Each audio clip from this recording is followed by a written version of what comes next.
Hey guys, welcome back to my channel. Today's video, we're going to be doing another tag. And this one is called YouTuber tag. And para siyang behind the scene of a YouTuber's life. Parang ganon. So anyway, if you're interested, please keep on watching.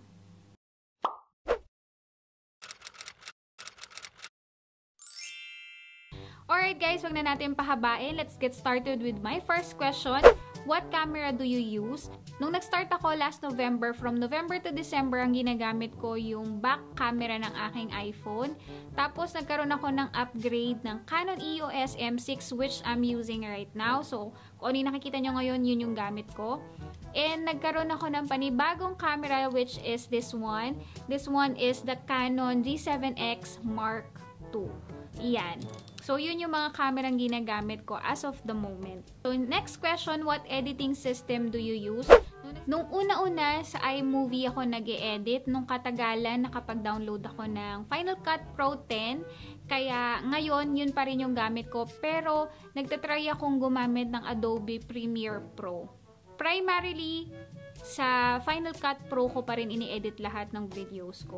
Question number 3, do you use artificial or natural lighting?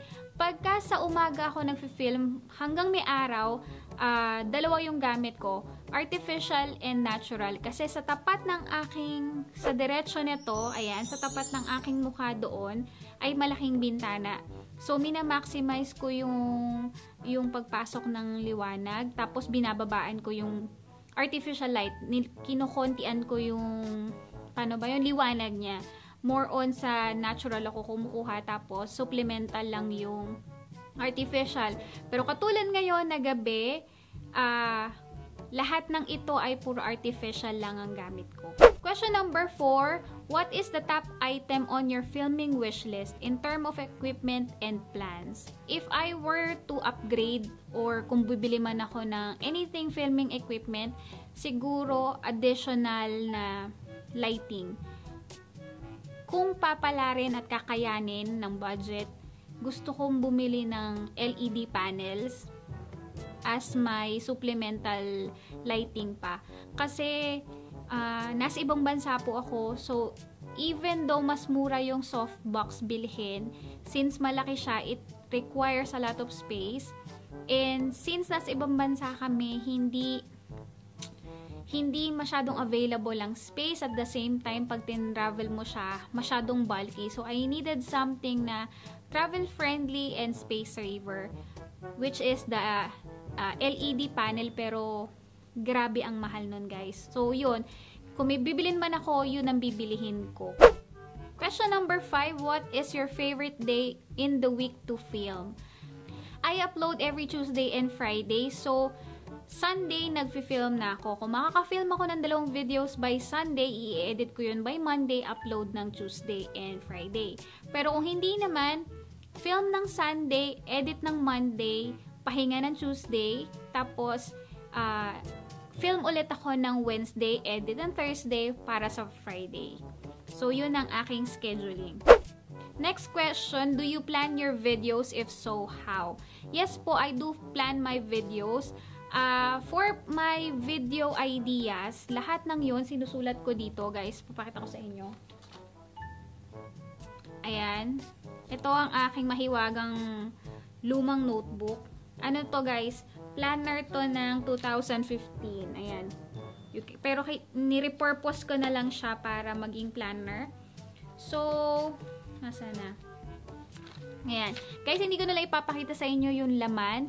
Pero ganito ang itsura niya sa malayo para hindi nyo na mabasa ang aking mga ideas. Ganyan siya. Nilalagay ko dyan lahat ng aking video ideas. So, kung may pumasok sa isip ko na nag-interest sa akin, isusulat ko dyan lahat ng ideas na pumasok sa utak ko na pwede kong gawin. Then, what I'm going to do next ay gumagawa ako ng scheduling ng aking upload. And, ayan. Katulad na to, guys. Makikita nyo dyan, may scheduling ako. Hindi ko alam kung kita nyo. May scheduling ako at nakaschedule dyan yung anong araw ko siyang i-upload at kung anong videos yon. Para naka-ready na ako ng mga 1 month, at least 1 month ahead. So, pagpasok ng buwan, sinusulat ko na yung plano kong i-upload for that whole month. Kasi mabilis lang ang panahon, guys. Minsan, merong dumadating na videos na parang gusto ko pala tong gawin. So, kailangan nakaplano siya.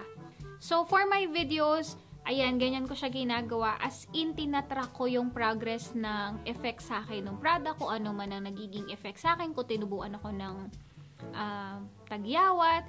By day or pag merong reactions ako nakukuha, sinusulat ko siya dyan para makita ko lahat yung for the whole time ko siyang ginagamit. And once I finish uploading that, kino-cross out ko lang siya na ganyan.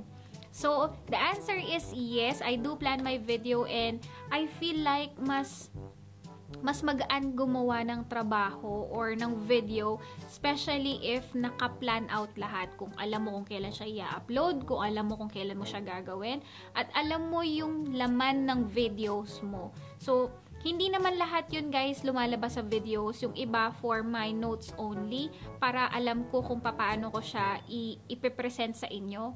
Pero, yun nga, guys. So, ganun ako magplano. Medyo mabusisi, pero I feel like mas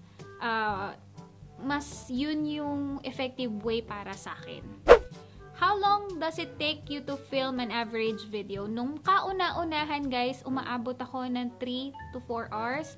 At that time, hinahabol ko pa yung araw kasi wala pa akong kahit anong lighting nun. And hindi pa dun kasama yung makeup, guys. Pero nung mga panahon kasi na yon, usually makeup looks ang ginagawa ko. So talagang tumaabot siya ng mahabang panahon para makapag-create ako ng makeup looks, i-film, magsalita, and all that. 30 to 1 hour yung filming ko. And nakalabas pa dun, guys, yung aking preparation before filming, which is pag may makeup. And if it was me, mas preferred ko lumabas or humarap sa inyo ng completely hubadera. But yung skin ko ngayon ay hindi siya ganun pang hubadera, guys. So, I'm still working on my skin and hopefully someday, hindi na ako masyadong mahihiyang lumabas sa inyo ng nagre-review ng wala ng makeup. How many hours do you spend editing an average video? Noong unang panahon, araw. Umaabot ako ng 1-2 araw ako nag-i-edit. And guys, hindi ako perfectionist, pero hindi ko kasi ina-upload agad-agad yung videos, especially pag hindi pa feeling ko okay yun sa panlasa ko. And yung panlasa ko ay hindi pa ganun ka-intricate. Pero ngayon, umaabot na lang siya ng, depende actually sa video, kasi pag yung mga tag videos, katulad nito, yung mga challenge videos, yung mga haul videos, maiikli lang yun, guys. Madali yun i-edit kasi cut lang naman yun. Konting transitions, konting background music, intro, outro, okay na. Pero yung mga makeup reviews, guys, yung mga makeup looks, yun yung medyo mahirap i-edit kasi kailangan i-make sure mo nakitang-kita talaga ng audience mo yung mga pinagsasabi mo. Or paano nila kailangan ko mas ma-present ng mas okay sa audience yung look, parang ganon. So, yung mga madadaling videos, minsan 30 to 1 hour, pero yung mahahaba, mga 1 hour to 1.5 hours. Ganon. Next question, favorite types of video to film? For me, yung mga haul, yung mga tag videos, kasi yun, nalalabas ko talaga yung personality ko. Pero, hindi ko naman sinasabing ayokong i-film yung mga reviews and makeup looks. Pero kasi pag reviews and makeup looks, nandun kasi ako sa medyo seryoso. Kasi nga, gusto ko seryosohin nyo din yung mga sinasabi ko. Gusto kong lumabas as genuine as possible. Kaya, ayoko yung medyo masyadong maharot pagka nagre-review. Pero kung tag video lang naman, carry ako dyan ng maharot or mga collaborations, mga challenge, ayan, go ako dyan. Next question, do people at your school work know about your channel? Yung previous workmates ko at saka yung mga schoolmates ko, feeling ko may idea sila kasi nakakapag-share ako ng mga YouTube videos ko sa aking personal Facebook account. So, may idea sila na naggaganito-ganito ako. Question number 11, what is your process of thinking of video ideas?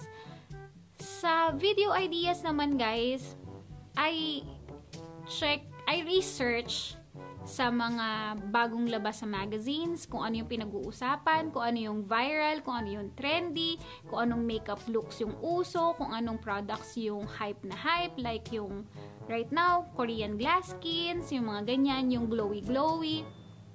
So yun, dun ko binabase yung mga videos ideas ko, and at the same time kung ano yung mag-i-interest sa akin. So I always put my place sa mga viewers ko, kung ano ba yung gusto kong panoorin kung ako yung viewer. So yun yung mga pinalalabas ko na video din dito sa channel ko. Question number 12, do you feel awkward filming in front of other people or in public? Yes po, I still do feel awkward sa labas, kaya nga yung aking vlogs ay napending kasi nahihiya po talaga akong ilabas yung camera ko at magsalita mag-isa. Most of the time, si Iyon lang po, yung anak ko lang talaga nagpapalakas sa akin ng loob kasi siya medyo madaldal talaga siya, and mas sanay siya sa camera kumpara sa akin. Kaya pag nakikita niya yung camera, hi guys, ganyan siya. Pero ako kasi medyo nakakaganon ako, pero nakikita ko pa rin kasi yung mga ibang tao sa paligid ko. Kahit wala naman silang sinasabi o hindi naman nila ako kilala, nahihiya ako. Even sa harap ng asawa ko pag nagva-vlog ako, medyo hindi ko alam kung anong sasabihin ko kasi nahihiya rin ako talaga. Question number 13, do you and your YouTube friends plan out your video together? Yes po, we do collaboration videos kasi mas masaya siya pag mas maraming taong gumagawa. Para kayong sumasali sa... Para lang kayo naglalaro actually. Pag nagko-collaboration, para lang kayo naglalaro ng mga kaibigan mo. Kung makeup yan or challenge man yan, kung anong ginagawa nyo. Masaya kasi siya. So yes, we do plan out our videos. And ngayon nga hindi na masyado. Pero hopefully makapag-collaboration videos ulit ako sa mga kaamigas ko dyan. Ayan. Next question, what is your subscriber goal by the end of the year? Kung meron man akong goals for this year, hindi yun yung subscriber count ko, but to reach my threshold na 4,000 hours of watch time, yun lang yung goal ko ngayon. Pero kung dadami yung subscriber ko, mas rarami yung friends ko, why not, diba? Mas masaya, mas marami. Pero hindi naman full force ako nakafocus doon sa 4K watch hours. Pero I just hope yun ang goal ko. Kung dadating yun, thank you Lord. Pero kung hindi, okay lang din naman. I will work on it until ma-reach ko siya. Okay guys, this part of the video is requested by Sis Mendiola. She is also a YouTuber, so I'll be linking her channel below. Please do check her out. She also do product reviews and makeup, and she is in Thailand guys. So ayan, ni-request na sa akin to see my corner, kung ano daw bang itsura ng filming setup ko dahil naku-curious siya. Pero sis, wala talagang magandang setup, but I will be sharing with you kung ano yung meron ako. And ayan guys, so ito na ang aking filming setup. Ito ang aking makeup table. Nandiyan na yung mga keme-keme ko. Ito naman yung aking setup. Ayan, naka-tripod lang ang aking ring light. And ito yung aking background. Inspired by Sis Mae Layug. Meron pang dalawa doon. This is from Divisoria sa Tabora Street.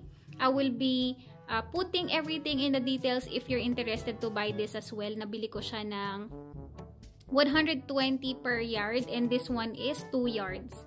Ayan. Ano ko lang siya, pinushpin ko lang siya sa kahoy. And this one is my DIY ring light nung unang panahon. So, naka-tripod lang siya at saka nakasaksak sa extension cord. And these ones are my flat lay background. Ayan, isang parang peachy pink. So, ito naman yung aking ring light na Prestigio from Kim Store. Ayan, ganun yung itsura niya. And this one is my Canon EOS M6 na meron akong 10 to 18mm lens. Kailangan ko ng mas wide at mas malapit kasi yung background ko para kitang-kita lang. And this one is my Rode Mic Pro na nakasaksak directly sa aking camera.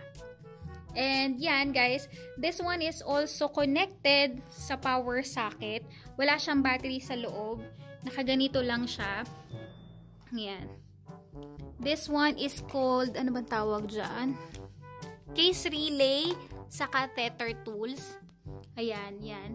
Yan ang aking power supply ng camera. So, whenever I do filming sa setup na to, hindi ko na siya inaalis dyan kasi nga, sayang naman ang setup. So, kung mag-film ako lahat, ay bubuksan ko lang doon sa aking extension cord at doon ko lang din sila papatayin lahat. So, that is it guys. Ayan ang aking corner. Hindi siya ganun kaganda, I know guys. Nakakatuwa lang kasi hindi nyo nakikita lahat ng kalat sa videos ko. Now, for the last question, who are you going to be tagging in this video? So, itatag ko si Isyang Luca, my Beshy, si Ces Mendiola, Sis Lois Del Rosario, Sis Candy Inoue, and si Sis Mayang Josa. So, ayun, 5 sila. So, that is it for my YouTuber tag video. If you like this video, please give it a thumbs up, share with your friends, and if you're new here, don't forget to subscribe and hit the notification bell so you will be notified on my next upload. I'll see you in my next one. Bye!